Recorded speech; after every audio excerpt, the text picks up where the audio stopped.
Dear friends, welcome back to this latest episode of the podcast series, The Way Out is In.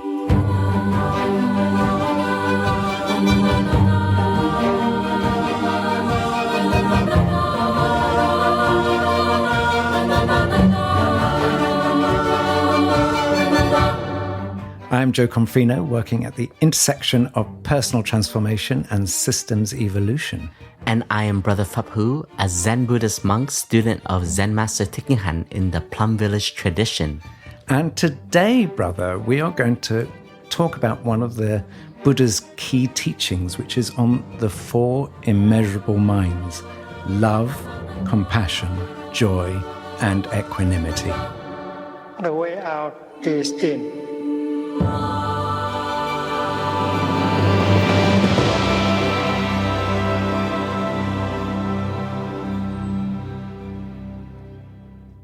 Dear friends, I am Jo Confino. And I'm Brother Phap Huu.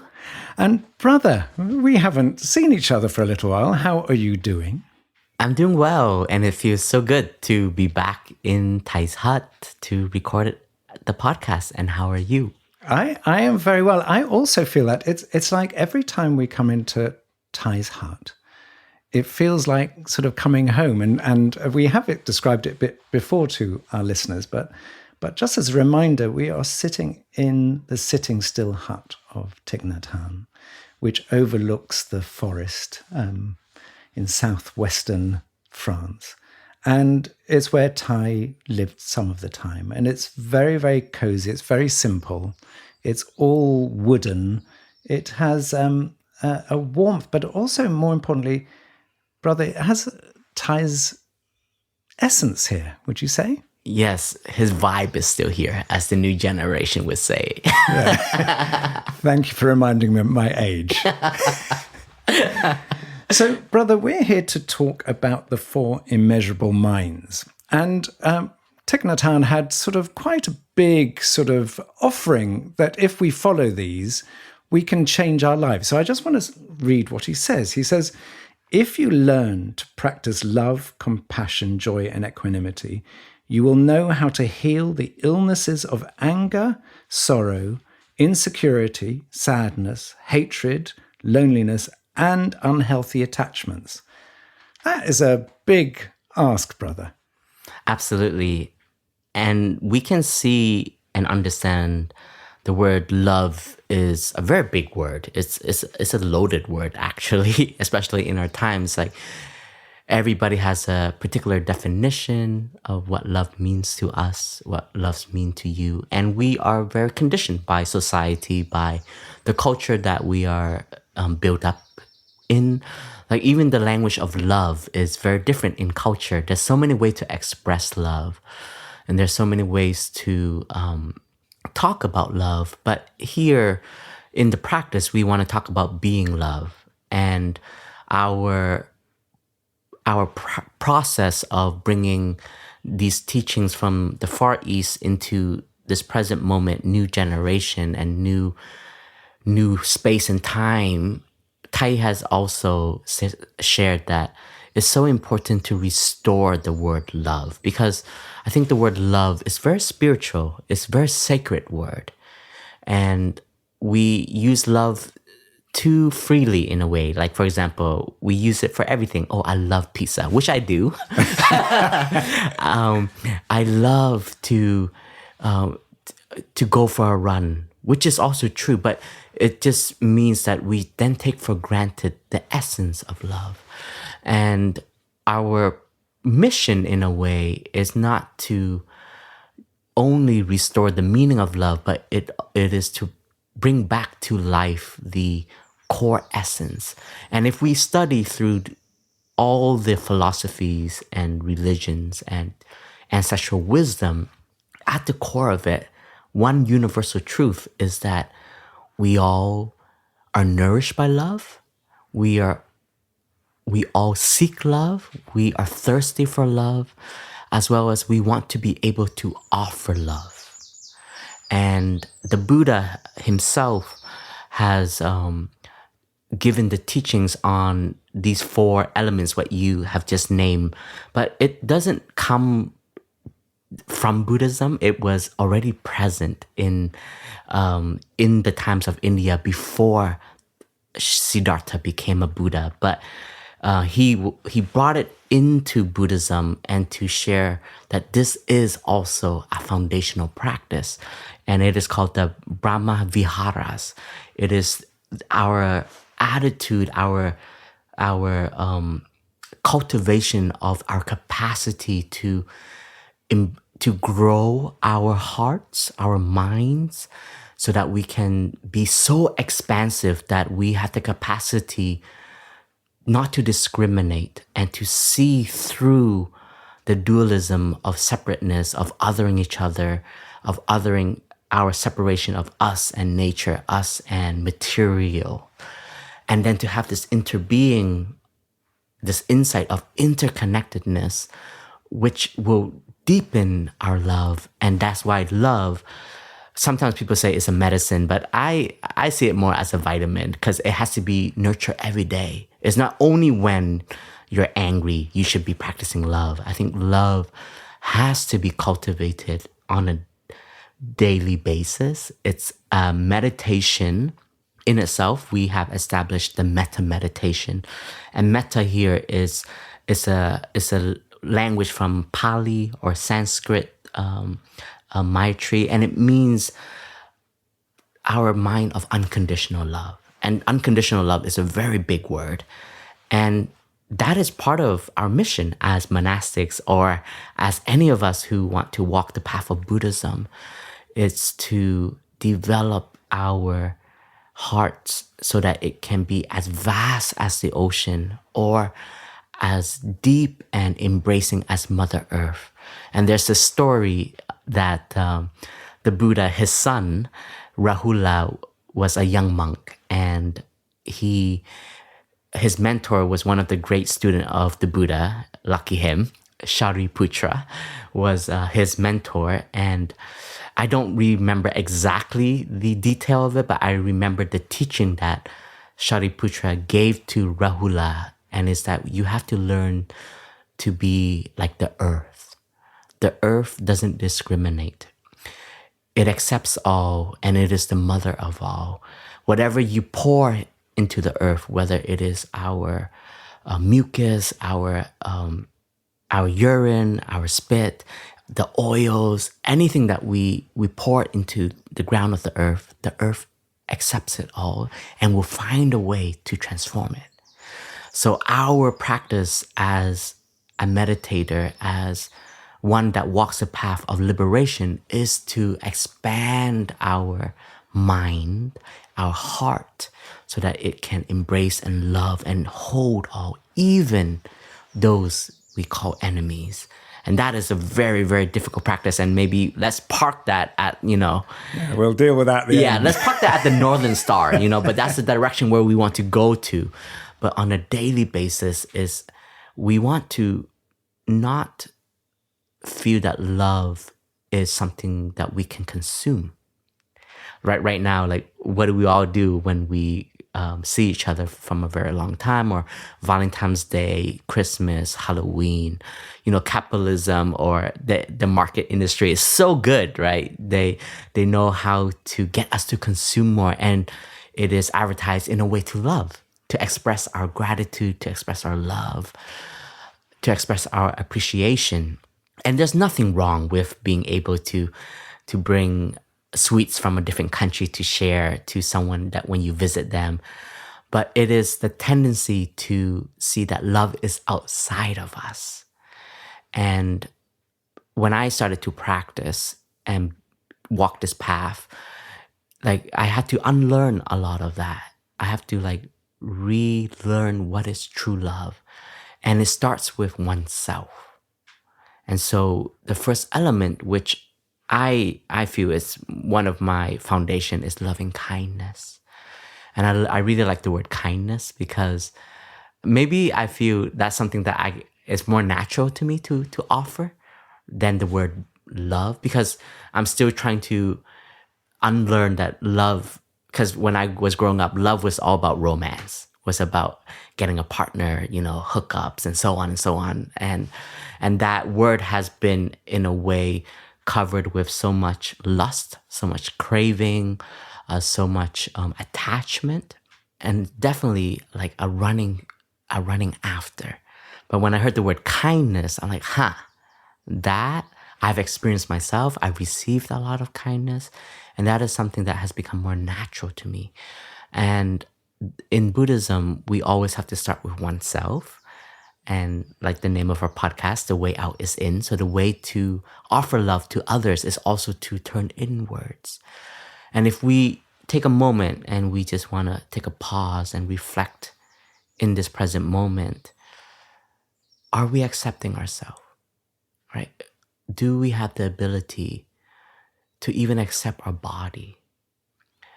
Are we still angry that our form, like, I'm too short, I'm not beautiful enough, I have a particular habit that I always make this particular reaction, and we're constantly comparing and judging and trying to fix us, right?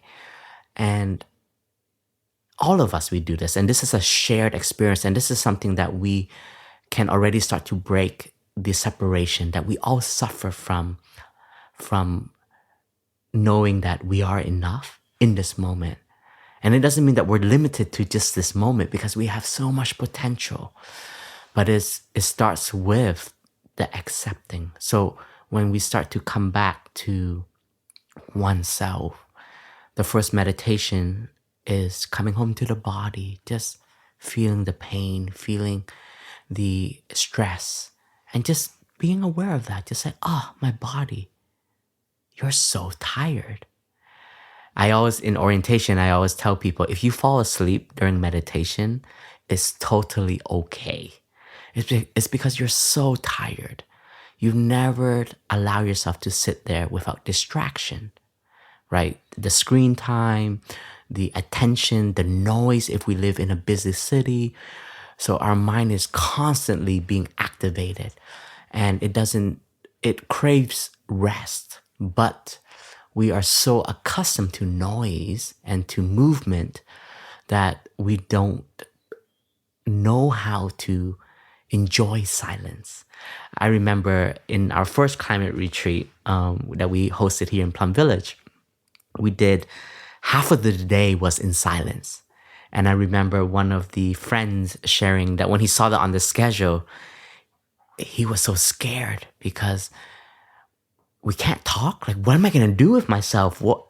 And you start to hear your internal podcast that you create, and you have many channels and many topics, and some channels that you repeat again and again.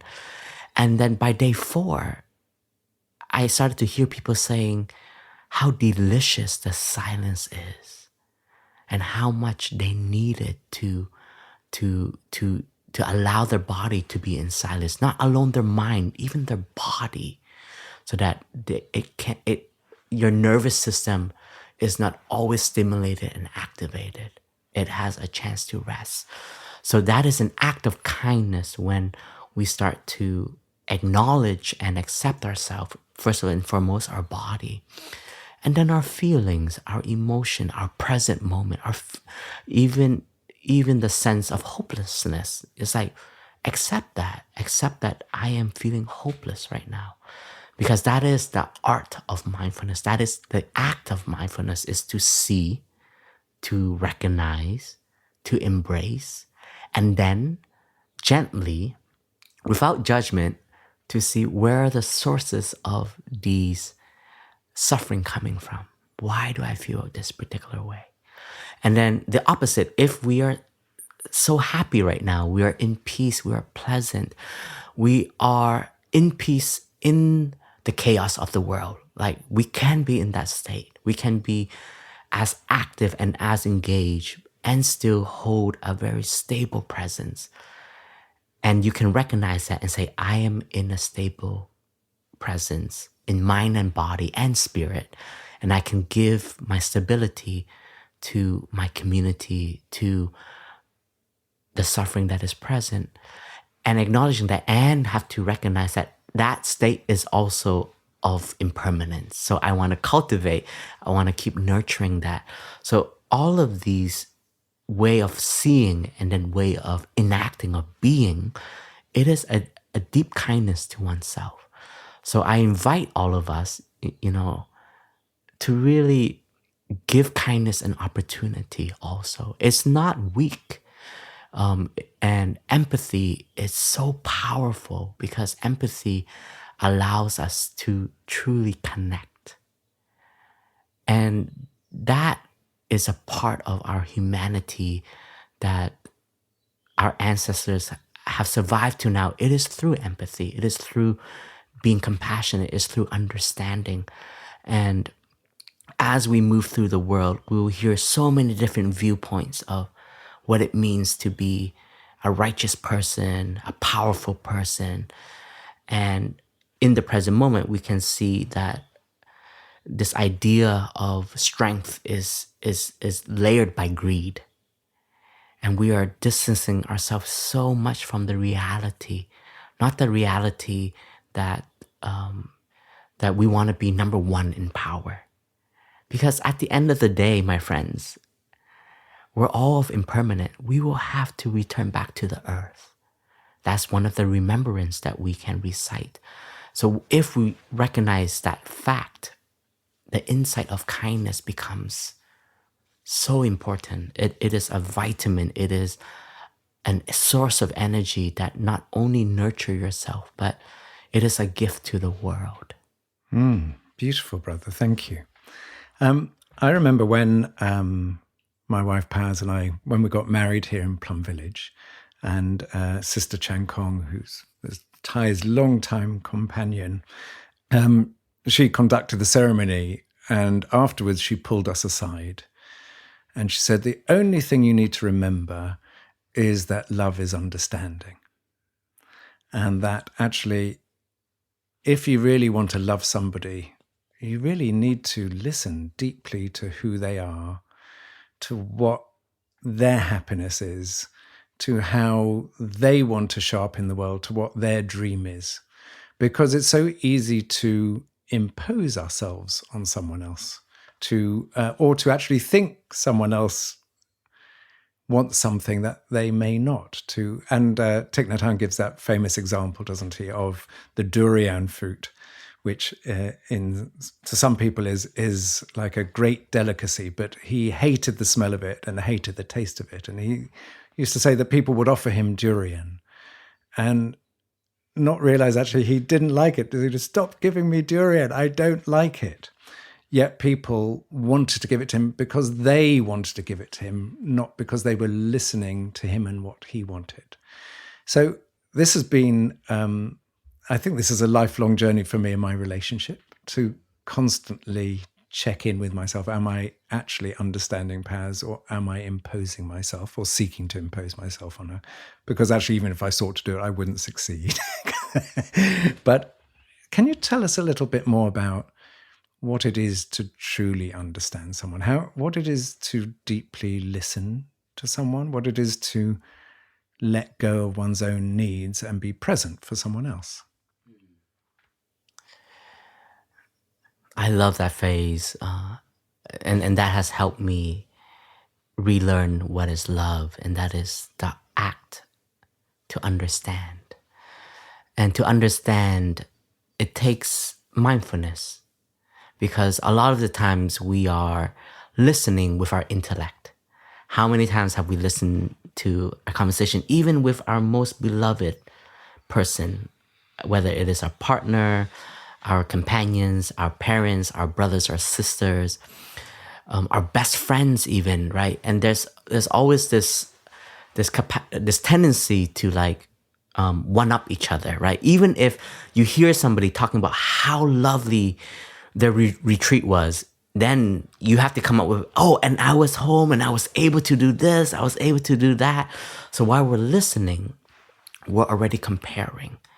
And the same is like when we listen to suffering, how many times have I done myself in my mind, I go to fixing mode, right? I'm not even listening to the ones who is asking to be heard. They're sharing something probably so vulnerable and probably very difficult to express. And here I go into teacher mode, or I go into the person that has the answer mode, whatever we want to name it, give it a title, right? And then we start to cut off each other from just the thinking. So our practice has been, it's a technology in a way that we all have, but we have to re-equip ourselves, and it's to learn to listen to what they're saying. It sounds so simple, but it's a whole art, right? So when you're hearing something, your body will have a reaction. And one of the practices is be aware of the word that is being said. If your mind is running towards a solution, identify it, come back to your breathing. Your breathing is one of the safest anchor that can ground you to a place of not overreacting and just to be there for that person. And then the second mindfulness that we can be attentive to is the body. Where is there tension? Why is there tension? Did you hear something that triggered you? It's not about you in this moment. I've learned this, like, how many times have I made a conversation about me? Right? And you have to relearn that. It's not about you, Phap Huu, in this moment. It's about Jo. Listen to Jo. Let him share his heart. And be honest, sometimes I have absolutely no response. I have no answer. I would just say, thank you so much for sharing. And I can just offer you my space and my heart, which is to love, to care. And so this is a form of deep listening, we call it in our language. It is a space that we enter into, and it's very difficult, but it's very powerful, and it's very doable. It's to listen to the words that is being said fully with your whole body, your whole presence, not with your mind. And then our teacher even tells us to go even deeper. When you listen even deeper, you can even hear the words that are not being said. Sometimes the words that are being said is just a cover, right? It's just or a smoke bomb. It's a safety net sometimes, but behind it, you can see in their language, you can see in their energy, maybe nervousness, fear, despair.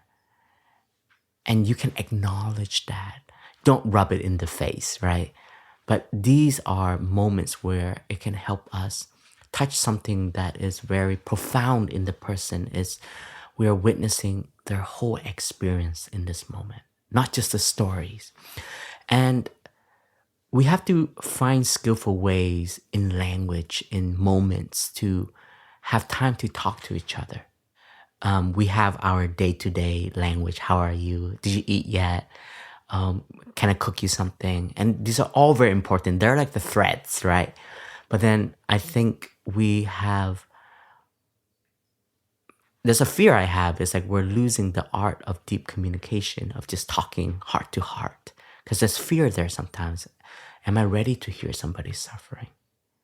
Right? Can I share from my heart even? Or do I just want to get by? Because I'm so lonely. I just want to be heard. I just want to be connected. And let's just talk on the surface. And I think the surface talk is a gateway. It has its place, but it's also very draining. For me, sometimes it's a leakage of energy. But when you can have conversation that speaks to the heart, bringing up questions like, how are you, my dear? Like, how's your heart? Is there something that you're holding on to that I should be aware of so I can support you? So there are ways of communicating to bring out the stories or to bring out the experience. And especially living in community, this is an art. And we have set up, in a way, our tea corners. That is a place for conversation. And today we have to build even new habits. Like, can we all put the screen upside down, making sure that we don't see the notification, for example, or put the phone away even. It sounds crazy even just to say that, but I have to intentionally, I'm like, okay, the phone is not needed here, put it away. And then the deeper place is like the self. It's like, when I talk about self, it's not you, but it's like your need in that moment. Because when you're there and you can offer yourself generously, people will want to hear from you. But when you're taking up so much space, people will start to become allergic to you. And so it's a fine art of communication. When we speak about communication, listening is already communicating.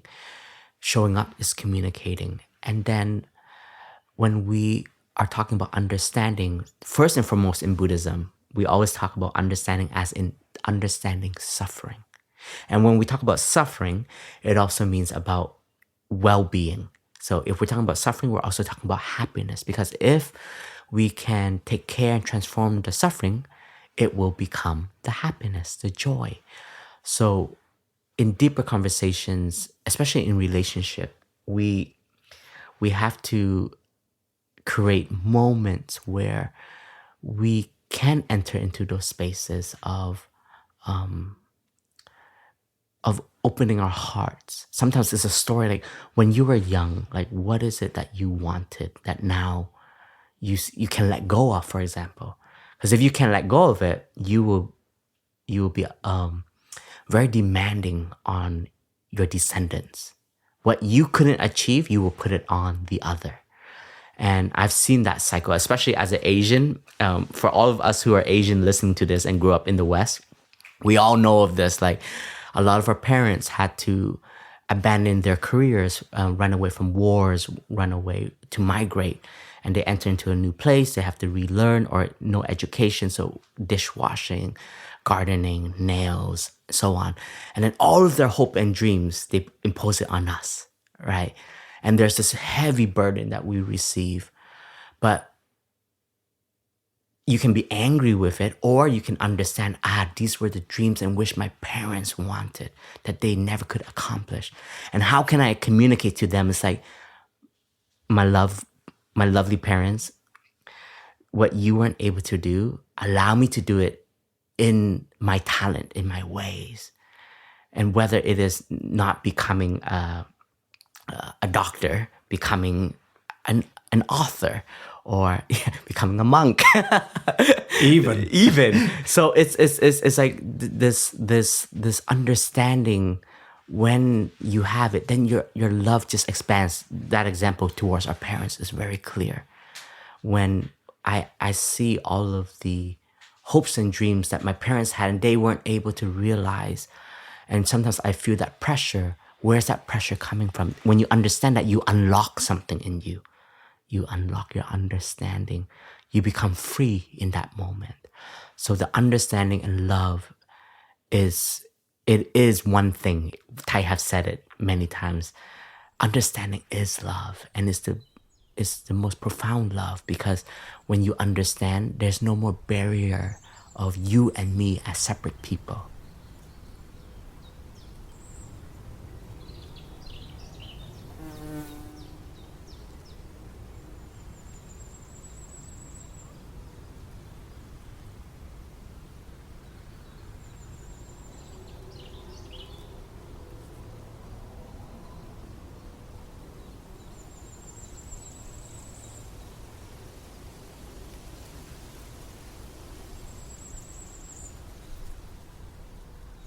Thank you, brother. And I was just thinking of what you were saying in terms of my life.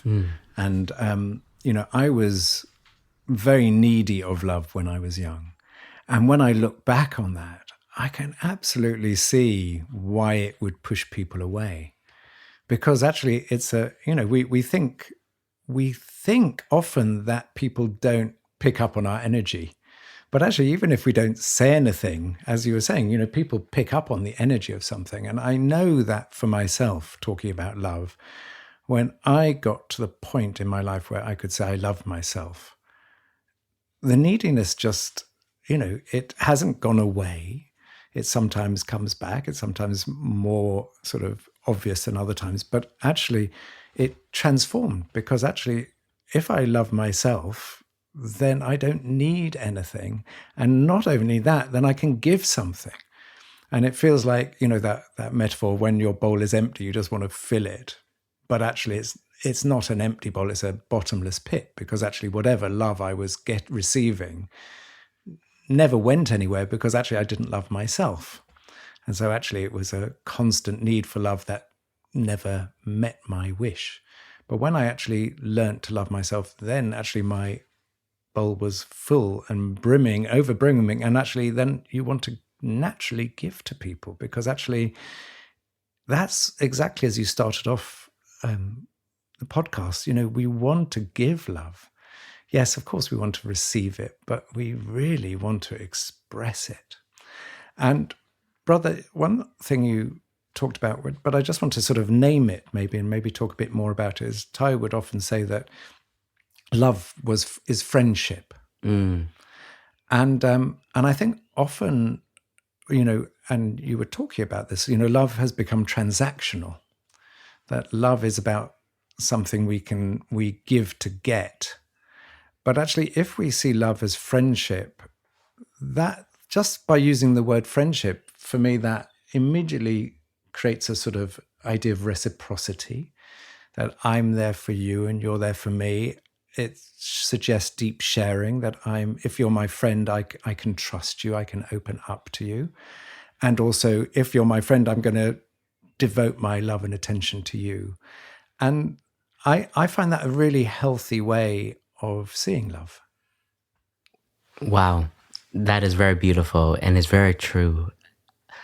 The word Maitri is very close to friendship in Sanskrit, and mitratam is like the word for friendship. And tada, my name means friendship. Brother Phap Huu is Dharma friend, or friend in the Dharma. And I feel very honored to have that name, because kindness, when we spoke about it at the beginning, in a way, that kindness that you offer to yourself is an act of befriending yourself again. And when you're befriending yourself, you're befriending all of your ancestors, from your closest ancestors, which are your parents, to the ancestors that have served the country, to serve the world, and also the ancestors who have done harm. We embrace them all, and we're befriending them, because in this moment, thanks to the causes and condition, we couldn't choose which family we're gonna belong to, but we're here. And an act of accepting is an act of befriending. And that is very empowering, because now you're a continuation of, so you can help renew the legacy, renew the future and the past through who you are. So friendship is a very safe place to develop relationship in. And sometimes people have the perception that monastic, because we're not in romantic relationship, we don't know what love is. But I felt like I'm so married to this community, and like I don't have one partner, I have like hundreds of partners of relationship that I am upkeeping, I am renewing, I am, in pain with. I'm feeling a little bit sad or tender, but I have a sibling that I had to speak up in a meeting, and I think what I shared impacted this person, and me and this person are having distance right now, and they can't even look at me in this moment, and I'm very aware of this, and this person is very dear to my heart. We have been in so many organizing teams together, we have done so many things together, and I think it's healthy also to experience this and to know our limits and know our capacity. And I have also been reflecting on how I was sharing and how it affected my friend. And at the same time, I know that the friendship is still there though. And I trust that right now we need a little bit of space.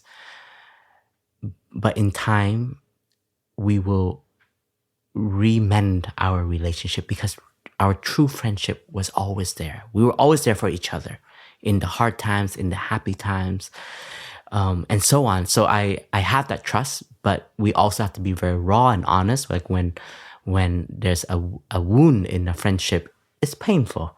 And I also think of romantic relationship. It enters once you're over the honeymoon season, because I've witnessed so many couples. We've done ceremonies for some couples, right?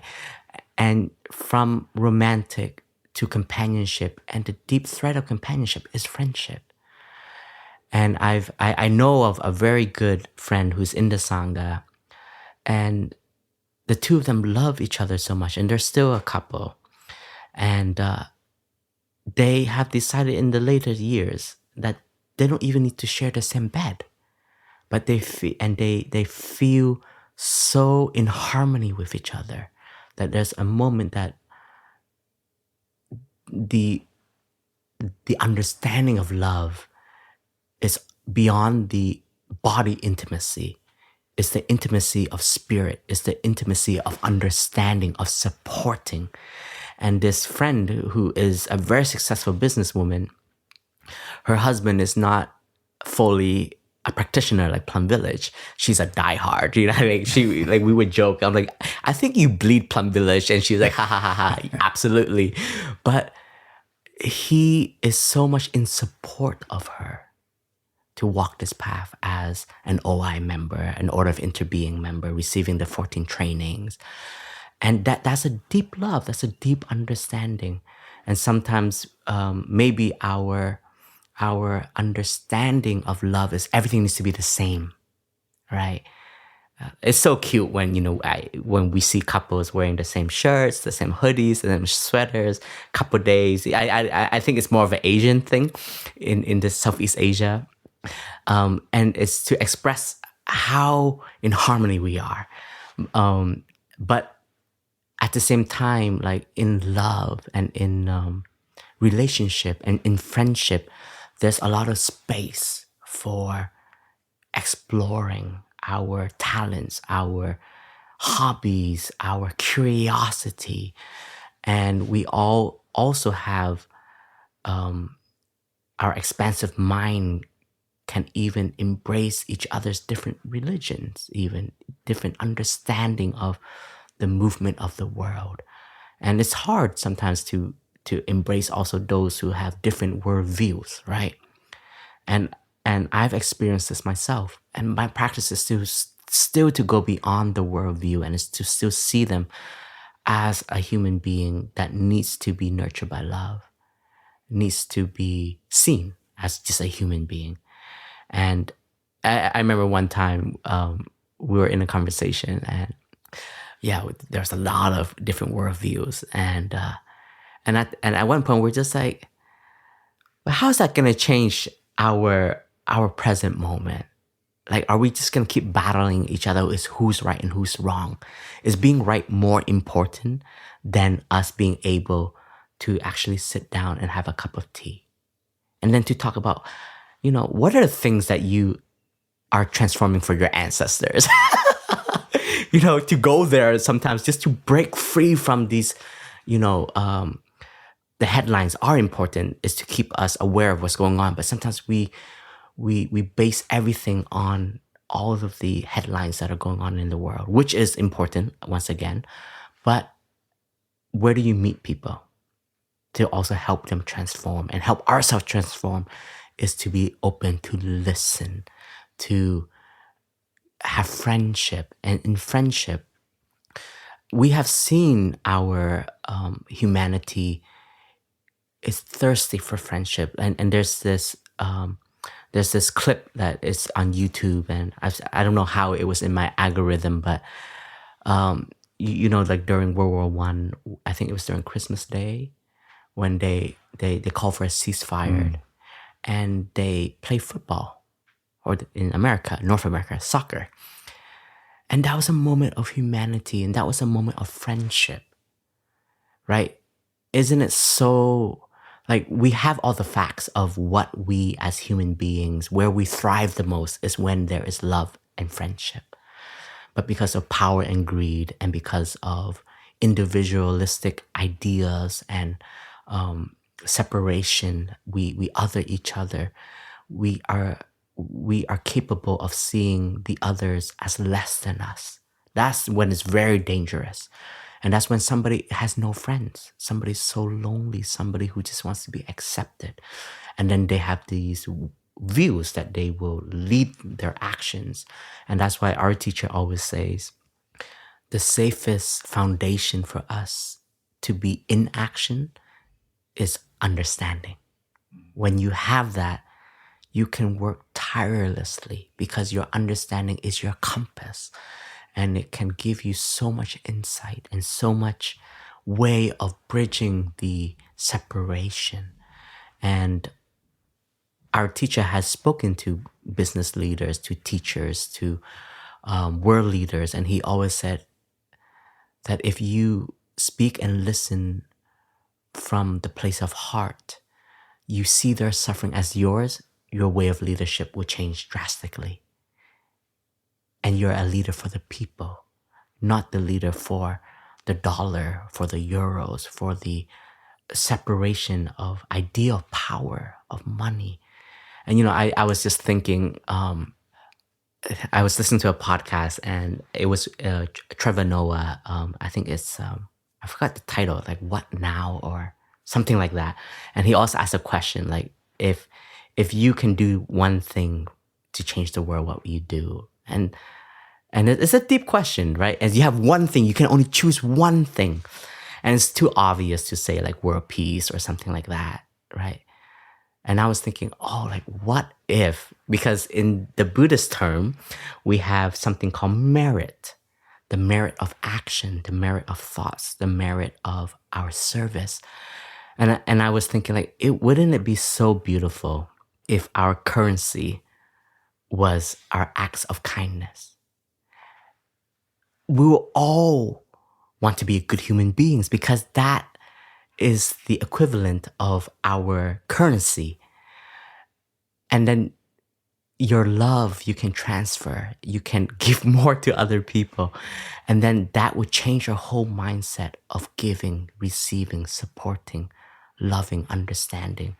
And I was really just contemplating that because of, all of the economical trades right now, the tariffs are being put on so many nations. This this is 2025 and seeing so many people are going to suffer with these decisions made based on greed and based on power and based on ignorance, to be honest. And bullying. And we're all tied to currency, right? The economical foundation that we are based on. That one day, I hope maybe our children's children can have a newer understanding of giving and receiving. Beautiful, brother. Brother Phap Huu for president. Absolutely not. I wouldn't be Brother Phap Huu. Brother, before we move on to compassion, I just want to relate to one thing there, which is I have a lot of experience in my relationship about learning about the power of unconditional love. So in my first marriage, there was a lot of love, but there was a power struggle. And there was a wish to change each other and not fully accepting who we were and not, I think, really deeply understanding what the vision or dreams were of each other. I mean, it was there on one level, but when it came down to it, often came down to one of us was right and one of us was wrong. And of course, no one likes to feel wrong. If you need to be right, the other person needs to be wrong. And that is not friendship or understanding. That is literally a struggle. And with Paz in the last sort of 19 years we've been together, she has fully understood me. And she really loves me unconditionally. She really wants the best for me. And I really want the best for her. And I would say that not all of my, but a large percentage of my success and happiness over the last 20 years has been based on that very, very simple foundational premise that I know that I can trust her love. I know that when she says something, that it's from the best intention of her. I know that over the years she has sought to understand me more deeply and to recognize my suffering, and that when my suffering comes up or gets triggered, that she has a really beautiful way of diffusing it rather than being triggered by it, or rather than running away from it. It's to move actually closer to me, to actually be present for me in those moments, and for me to be present for her in those moments. And that is real joy and happiness, because it's like, it has a equality in it, it has care in it, it has understanding, and it has friendship. And just lastly, I think what you talk about is, the in a sense, all relationships go through ages, go through periods of time. And we are in that period of time you very much mentioned, which is about what it is to be deep companions. What it is to be that actually, at the end of the day, that is what you're left with. That everything else can change, but actually, when it just sort of, it's like when it comes down to the core of it, that actually it's to care for each other and to know that we're there for each other.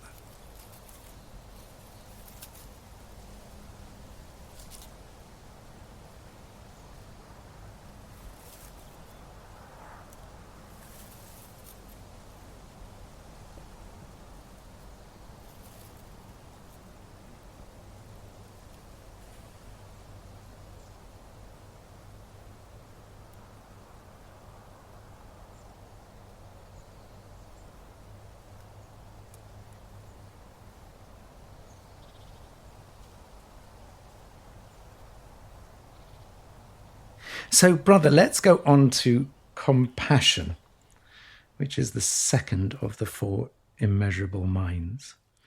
And what I like about Thai is he said, one word can release suffering, one action can save a life.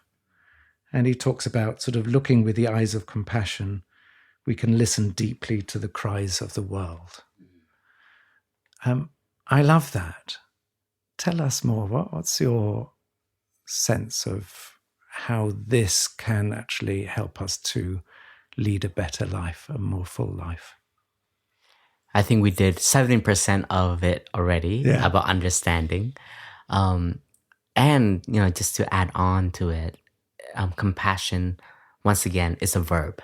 It's not just a word that we throw up, but compassion is to understand. And it comes from a deep desire. And all bodhisattva means those who want to walk the path of awakening, and those who are committed to be of service to the world. A big chord in our pathways to do this is to alleviate suffering. And compassion is an insight that allows us to be tender, to be kinder, to embrace and accept others who suffer, and even accept those who are angry, even to accept you who are angry.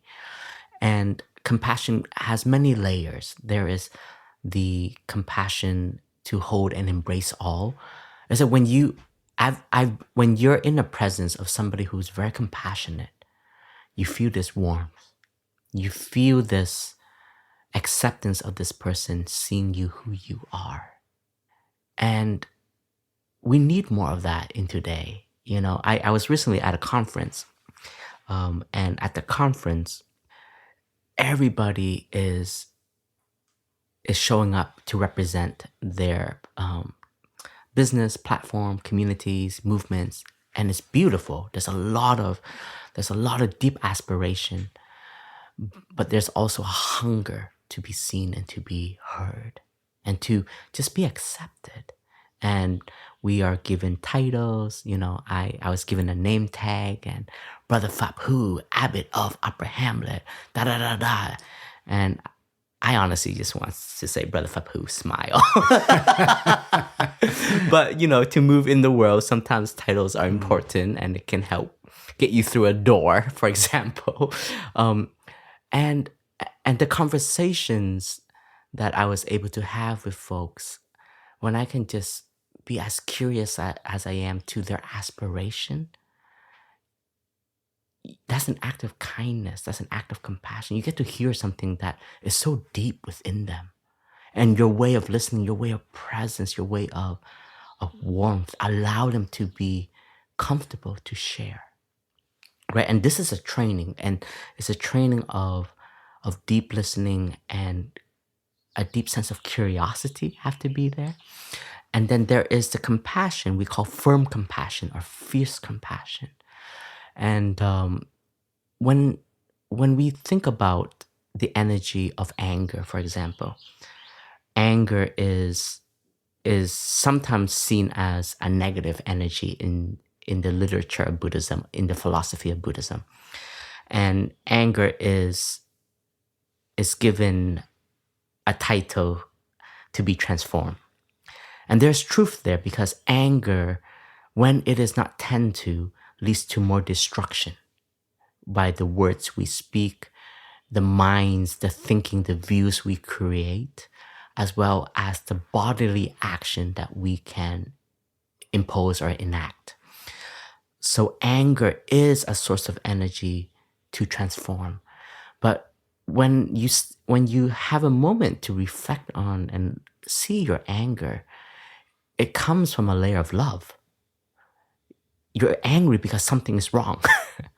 You're angry because you have felt unkindness, hatred, violence, racism. And so there is a place for the anger to manifest, because that is a human reaction, a human communication. But a practitioner invites compassion to be present also.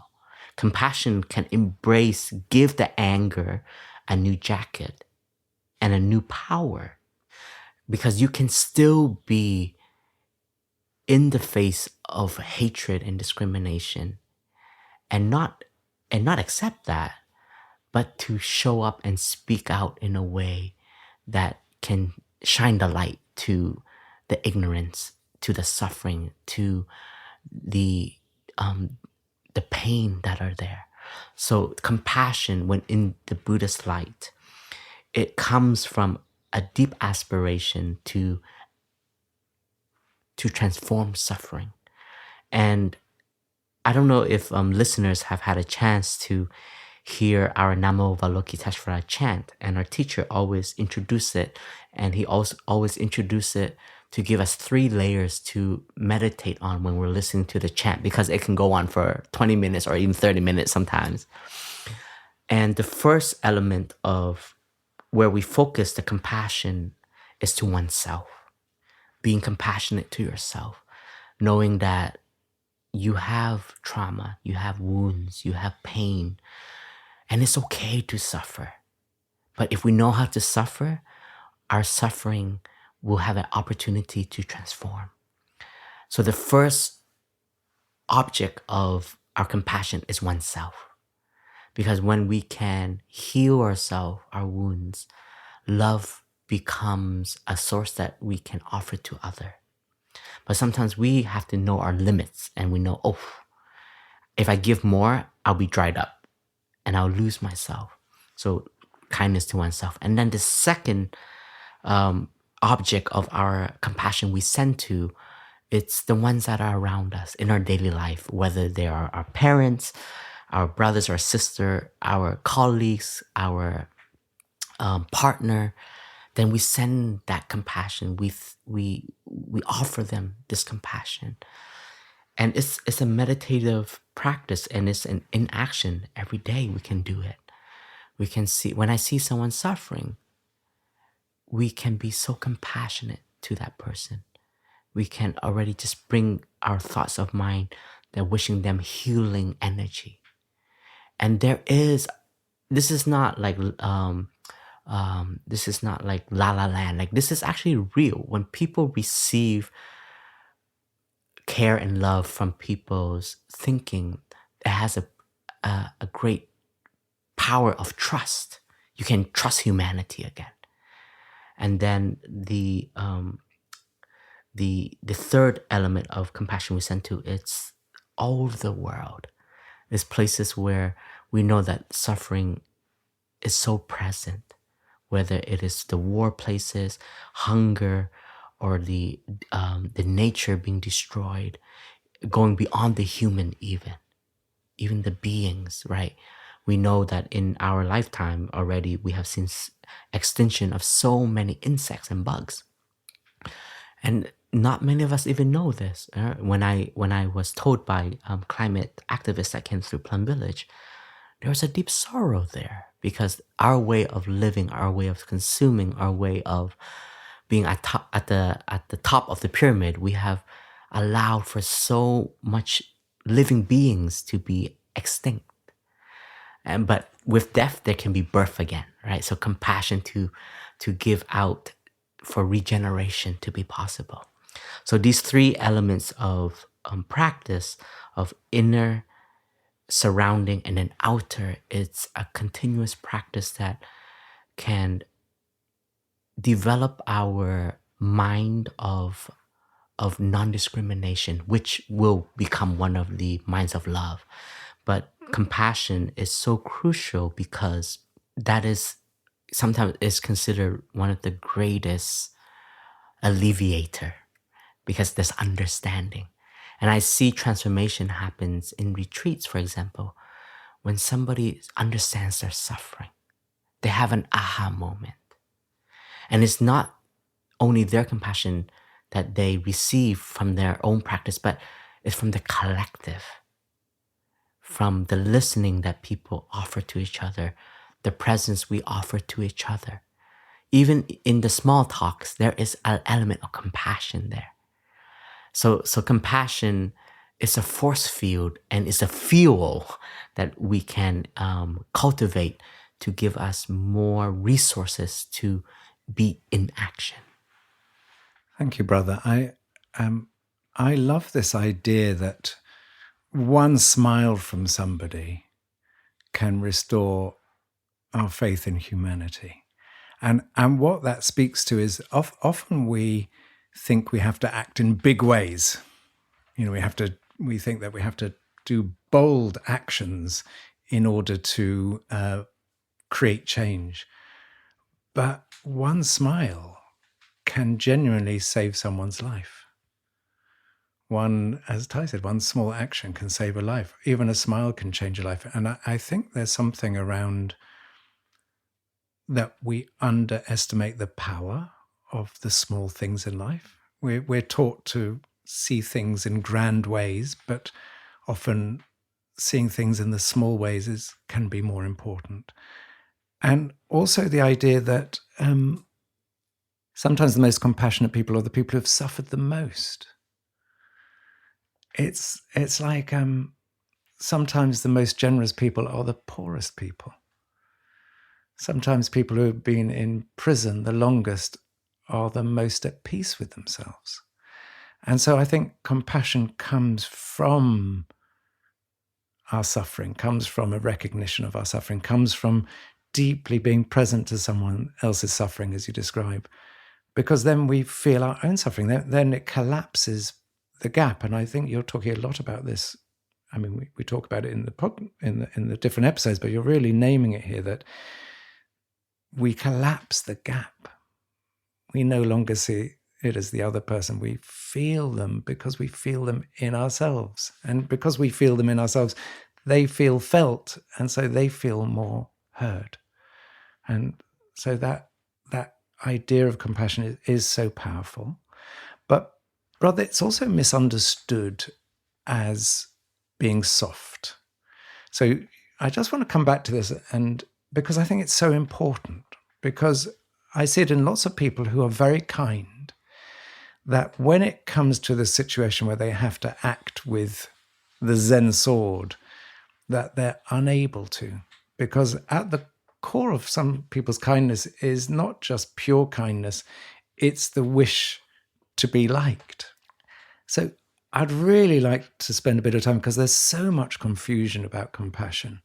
Compassion is soft. So we're already talking about the power of it, but sometimes compassion is to cut through something and speak truth to power. It's sometimes taking an action that may hurt someone, as you described a bit earlier. So can you just talk a bit more about this? Because it feels so important to get this, not to get it right, but to really understand it. And I would also counter that view and why can't it be soft? Yeah. And do you see strength in softness? If you have ever practiced any martial arts, and particularly Tai Chi, for example, it's all about the softness of movements, but there's beautiful strength in the posture, in the moving of forces when it is being attacked to you. You can move in a very soft way to navigate that force of energy in harmony. And so I think 2025, our times, like you said, the energy of being grand, being big, being loud, being strong, there's too much of that. It's way too much of that. We have to cultivate more kindness and softness, because there's not enough of that. There's really honestly not enough of that. And even we're so afraid of crying now, right? We're so afraid of expressing our emotions. And I have seen how many people crave to listen to people's story of what they go through, right? It's not, I think we've overcome, we've surpassed this moment of these successful CEOs, and a big part of it, they were lucky. Right time, right invention, right moment, Right family, right wealth, right privilege, right? And there was a Dharma talk that Tai said, and he said very beautifully, he said, the ideal of true love is to see that we're all equal. But the reality is, but we're not. Some of us were born in very difficult situation and we don't have a choice. Some of us have experienced war and some of us will never experience war. Some of us have gone through famines, experienced hunger, and some of us have more than enough food to eat. So we're not equal on that level. But there is a truth in Buddhism, is that no matter what conditions you're going to be in, suffering's going to be there. Your mind is going to create moments of you're not enough. And what you mentioned about those who are gone through so much suffering are the kindest. Those who have less are so generous. Those who are maybe in prison have more understanding of freedom and life. So everything, it gives us an opportunity. And I think that now, as we are in a phase of change, of unknown, and of action too. And if our action is to find the swiftness, the softness, the flexibility, like the bamboo, no matter, like all the storms that come through, tree branches would break in our village here, but the bamboo's firm, strong, ready. Next season, so many sprouts, and we have to cut some and eat some, or else it will outgrow the whole monastery, right? So like, learn to be a bamboo. Why can't compassion be seen as a bamboo? And it's still a stick, and that bamboo stick can strike, but then it can be as flexible when the wind comes. It knows how to move. So I also think that we have a wrong idea of what softness is. And that's why I wanted to counter that with like, and why not be soft? Because there is so much strength in softness. Thank you, brother. Thank you. And I also think that's internal. I know that the wise voice in me is very quiet. I have to be really quiet to listen to him. But the voice that says I'm not good enough is very, very loud. So this works internally and externally.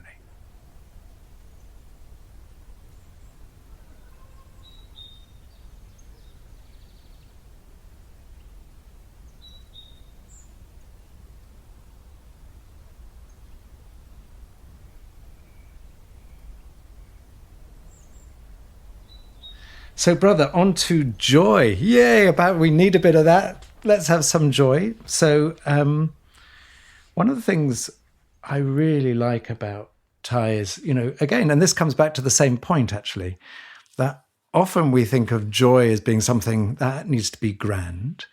But Thai talked about that we can find joy in everything, that we can find joy in a pebble on the beach. We can find joy in a flower.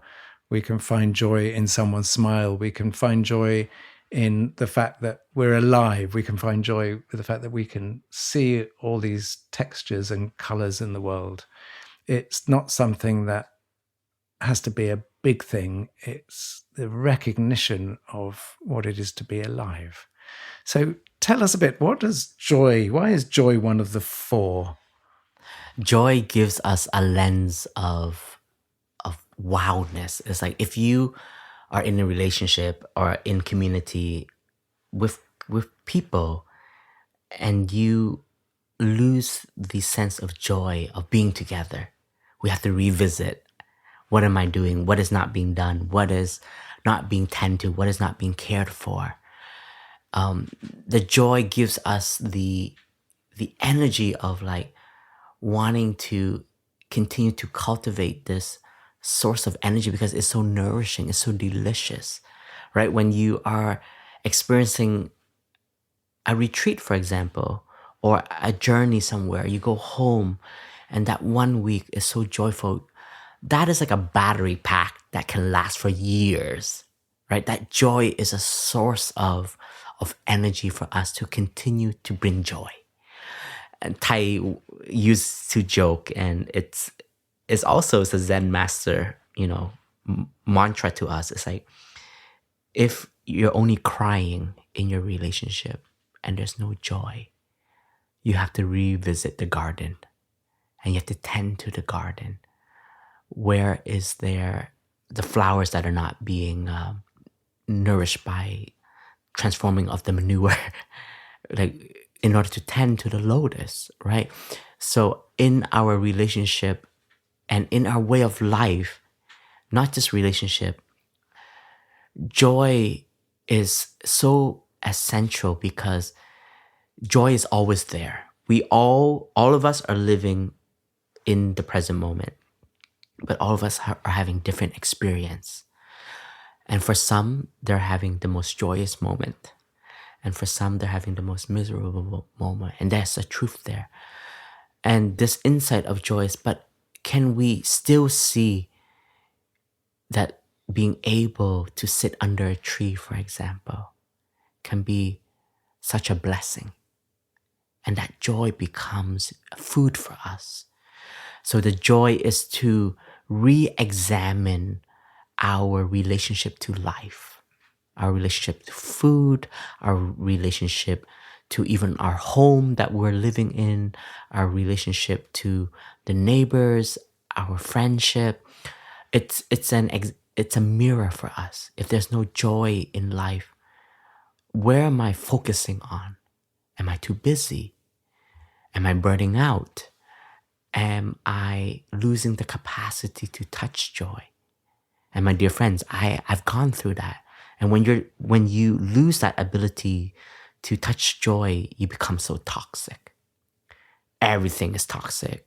And I've experienced this like in Plum Village, right? Like everybody's having so much fun and I'm just so angry. I'm just like, and I get very small and I get very pity. I'm like, oh, you guys, I'm going through something so profound. It's a crisis and none of you understand me. And you call yourself my brothers, my sister, and you get so toxic because you start to close yourself when you are not able to touch the simple joy. And in my own journey, one of the moments was this reckoning and realizing like, you are not joyful, Phap Huu. You've lost your smile. You've lost your spark in life in a way.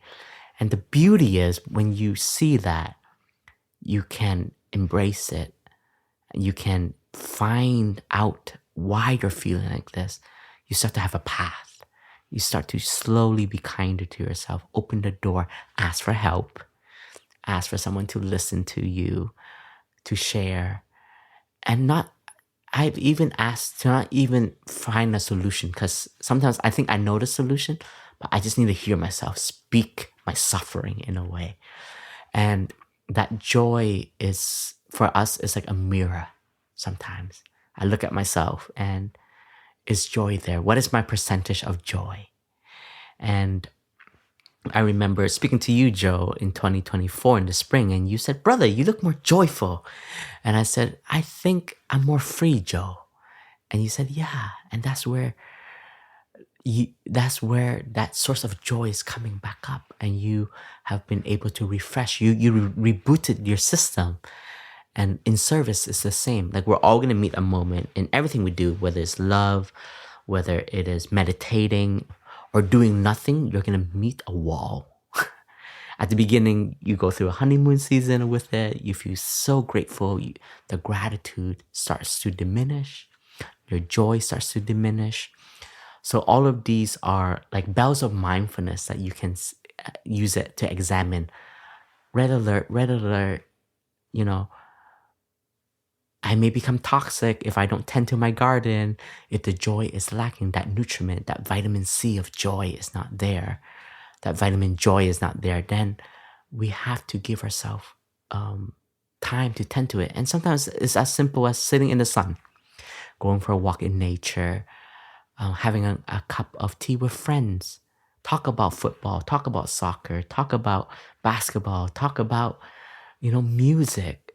Like we are of also creation. We have an artist within us, and this artist is to manifest joy in sometimes the simplest way. I was in London at a friend's home, and I saw the joy he had in cooking. It was so much joy, and it was art itself. And that is art. Like, there are so many ways in life that we can identify that gives us real joy, and embrace it. Offer it to yourself and offer it to the world. Thank you, brother. And I just want to add, there's something for me about playfulness. Mm-hmm.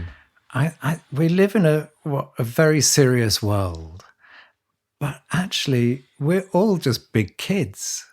And in my 23 years at The Guardian, the way I got most things done, or allowed people to agree with what I wanted to do, was through play.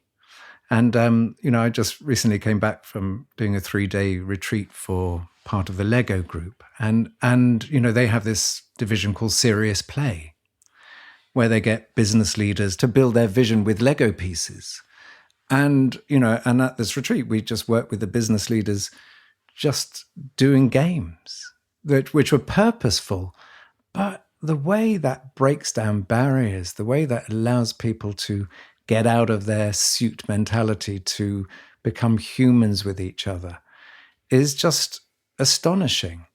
And there's something for me also about being mischievous in life. Mm-hmm. So I was coaching someone the other day who was talking about, how they're often self-critical.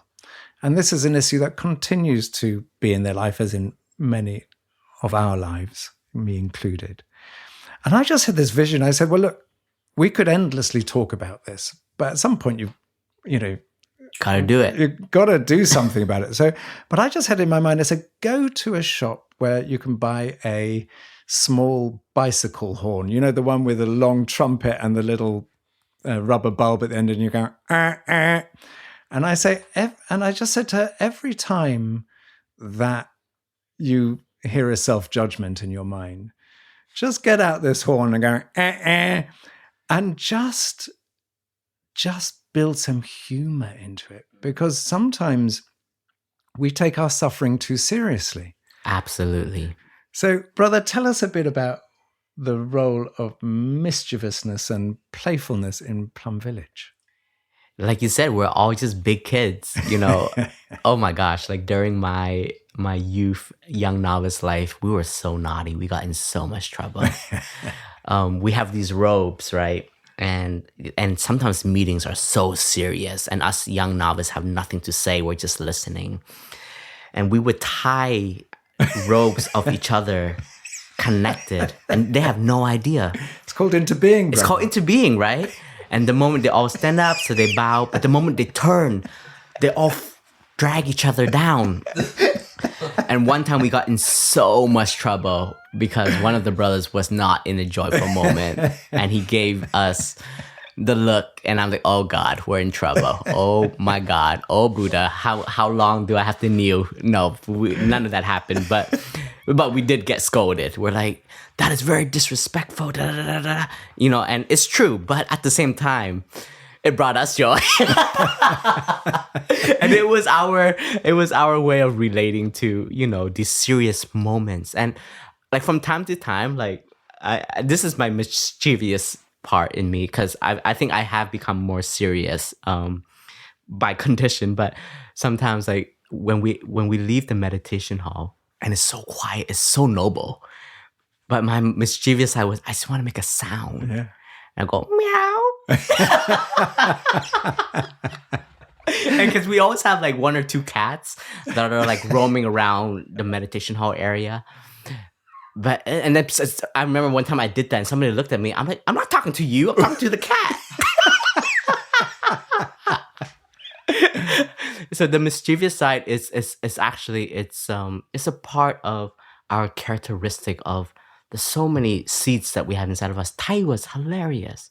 I know people, you know, couldn't see this with him, but he had a humor too. He would make jokes about things. And I'll never forget this one moment when it was snowing. And as you know now with climate change, like it barely snows here. But back in the days, we would have like a few days of snow. And for some of our siblings that come from the East, it's their first time in their life seeing snow. And I enjoy seeing people discover snow. It's one of the greatest wonder that I can witness. This awness to the miracle of beyond us, right? And there's one day, it snowed so much, and Tai just called all the monastics, stop all your meetings, whatever you're doing, let's go out and play in snow. And we started having snowball fights within the monastic family. We were starting building a snowman. And then the cutest moment was when Tai took out his maple syrup, which he really treasures. And he got a spoon and he just gave everybody a spoon of fresh white snow. And he would just pour maple syrup on it. And you just have a moment, you eat it, and Tai's like, instant ice cream. And, you know, in my mind, like, that's not an ice cream Tai, but whatever, this is awesome right now, you know? And, you know, we gotta have moments that we shouldn't be too serious with life. We have to know how to enjoy it. And there's so many ways that we can curate in our life, in our business, in our job, in our teams, how to have moments of also respect has to come into play. You know, there's cultural differences that we have to understand. But we learn from also mistakes. Like tying it's not the greatest idea to tie all your elder brother's rope together and see them all pull each other down. I think it's brilliant. So that's joy. Yeah. So finally, brother, the fourth one, equanimity, which is really about non-discrimination. And one of the things it really helps, I think, is to see each other in each other. So to break down those borders. But one of the things I found it's really been powerful for me is it's about how we act with each other through non-discrimination. And one example of that in my life is when we got married in Plum Village, we had to make vows. And my vow to Paz was, well, one of them was never to try and put her in a gilded cage. Because I know that the reason I love Paz is because actually she needs a lot of space. She's a very free woman. She loves her freedom. And that if I ever tried to sort of control her or to try and diminish that, then I would lose actually the very beauty that I was looking for. So tell us a little bit about equanimity, where we literally have to put ourselves in the shoes of other people, where we actually break down that idea of separation. And actually, if I see in Paz the beauty of her freedom, it's also because I want to be free. It's not just seeing it in her, it's actually realizing it's something I want, and not to try and take it from her, but to develop in myself so that I can come alongside her within her freedom. Non-discrimination is one of the elements and sources of wisdom that is so important to transmit from generation to generation. We've talked about othering each other in this podcast, and strangely enough, we love to do that. And we love to compete. We love to be better than others.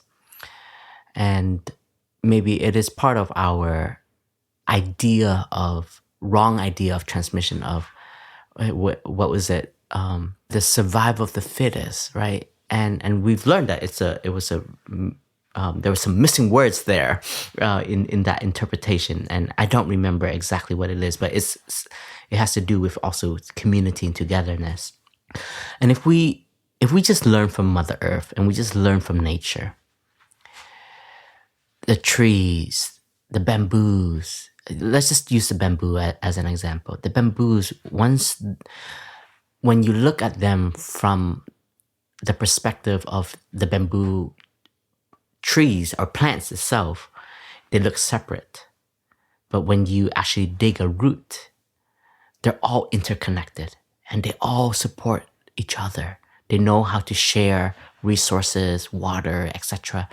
They have this wisdom of interbeing, which is interconnectedness. We rely on each other to manifest, to survive. As well as when we die, the roots continue to nourish new sprouts. And human beings, we have a wrong view that we are separate. And that is an ignorance, we would even say. Because of that wrong view of separateness, we are ready to destroy. We are ready to kill. We are ready to eliminate because we think we are more superior than. And that view has caused so much suffering and continues to create so much suffering. So non-discrimination is the wisdom that we all are children of this earth. And we manifest it in this earth and we will return back to the earth. And on a practical level, we all discriminate. The moment we see something, we perceive something, we have a judgment. And our practice in our meditations, daily practices, is to acknowledge our discriminative mindset to other each other, to see each other less than, more than, the three complexes: inferiority, superiority, or even equal. Equal here is not this wisdom, is I want to be like you. So there's still a you and me, a dualism there. And the non-discrimination, the wisdom gives us the understanding that even though there are differences in our culture, in our skin color, in our belief, but we still need to eat food. We still need clean water. We still need fresh air to breathe. These should be universal conditions for all of us. And we should have the right to be supported, to be cared for, to be tended to. But our society is so broken now because of this divide of these discrimination in so many layers, from the topics I just mentioned to even, who's worthy, who's unworthy. And our mind creates so many divides, so many gaps, and it brings us further and further away from each other, which will have a spiritual impact, because then we're further and further away from nature, and we are further away from supporting one another. So I think by nature, we have that wisdom, but it's lost. And sometimes it's through the transmission of our ancestors that they have perceived a particular view, and they have given us that view also. And if you have the opportunity to expand your mind, traveling is one wonderful experience of seeing the different ways of life. Our ideas of our little homes in a cube, we think that is luxury. And then when you go to a place where it's less, but the nature is so diverse, the joy in the children where they're so carefree, you start to see something new. Your mind expands. So practically, we should never be too sure of ourselves, our views, and our feeling of righteousness even, because that only leads to more divide. But in all of these elements of true love, loving kindness, compassion, joy, when you touch those, your interbeing becomes stronger. Because if you have joy and you've tasted, don't you want others to have joy? When you have understood your suffering, then your empathy grows more. You can embrace more. So that is already your healing of discrimination and your practice of non-discrimination, because you're able to accept others. And there are moments when you can sacrifice. In love, our teacher says, in love, there's no more you and me. It is we. It is us. Your suffering, I can feel it. And I'm going to be a part of that suffering. I don't have to drown in that suffering with you, but I am connected to you because I see the pain that you're experiencing. And because I am fully present with my full awareness of body and mind, that suffering is also in me. And so that is also non-discrimination. That is equanimity. That is inclusiveness. And your joy is my joy. I have borrowed my brother's joy. I have borrowed people's happiness. We're in the Francophone retreat right now, and the weather has been just rain. And I have so much compassion for all of our retreatants. And I was feeling quite down on Lazy Day, which was the day before Lazy Day. Just, I don't know why. I have my moments. And I came out of my office and like 30 people were chopping vegetables. They're helping the cooking team during mindful service. And it was so joyful, Joe. And there was one man, and I think we ran out of knives and cutting boards. So he had nothing to do.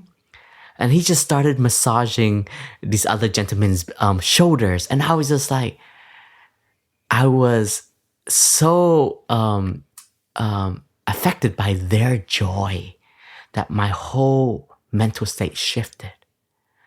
And I was able to touch their happiness and their moment of togetherness in that moment.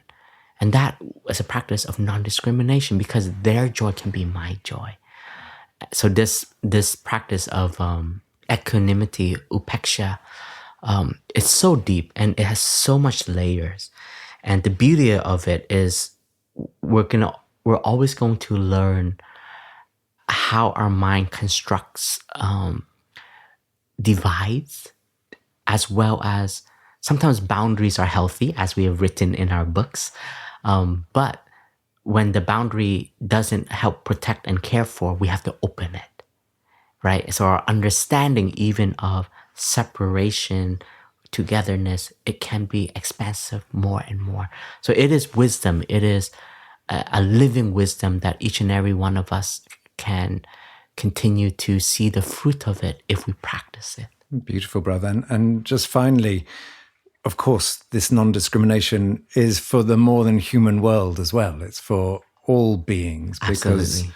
it's very easy to separate ourselves from the natural world and to see that actually the health of the trees is our health, the health of the oceans is our health, that actually the love that Mother Earth gives to us is also the love that we can offer back. So there's that sort of real feeling of reciprocity there.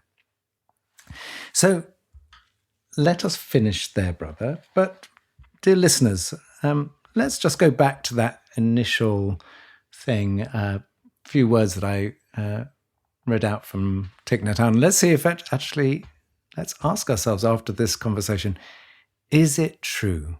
So Thai said, if you learn to practice love, compassion, joy, and equanimity, you will know how to heal the illnesses of anger, sorrow, insecurity, sadness, hatred, loneliness, and unhealthy attachments. I think it probably does. And the only thing we need to learn to do is to practice.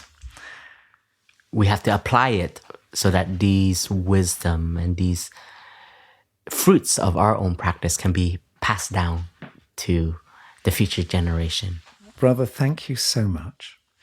So, dear listeners, if you enjoyed this episode, and how could you not? And if you didn't, you can also let us know. Especially, I think this is the most raucous laughter we've had from Phap Huu in all 88 episodes, is the tying together of the monastic robes. I think that will now is like embedded into my mind till the rest of my days, just to see your absolute joy, brother, from having done that.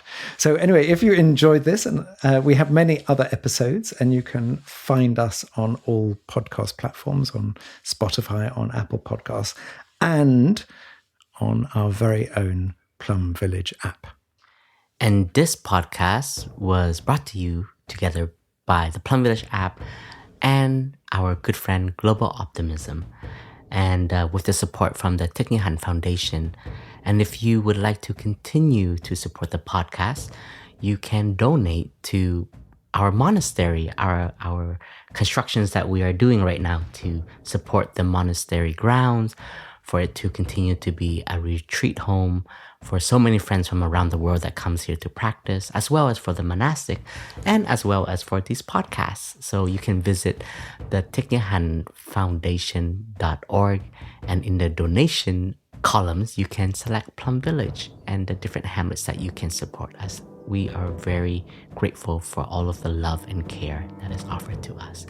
As well as we would like to thank our two co-producer, Clay, aka the Podfather, as well as Kata, our producer and encourager. I don't even know if that's a word for the podcast to exist. And today he's also our sound engineer, as well as our other colleagues, Anka, Jasmine, Cindy, and our other Jo, who supports us with the sound engineering. Thank you, everyone, and we'll see you again in the next episode.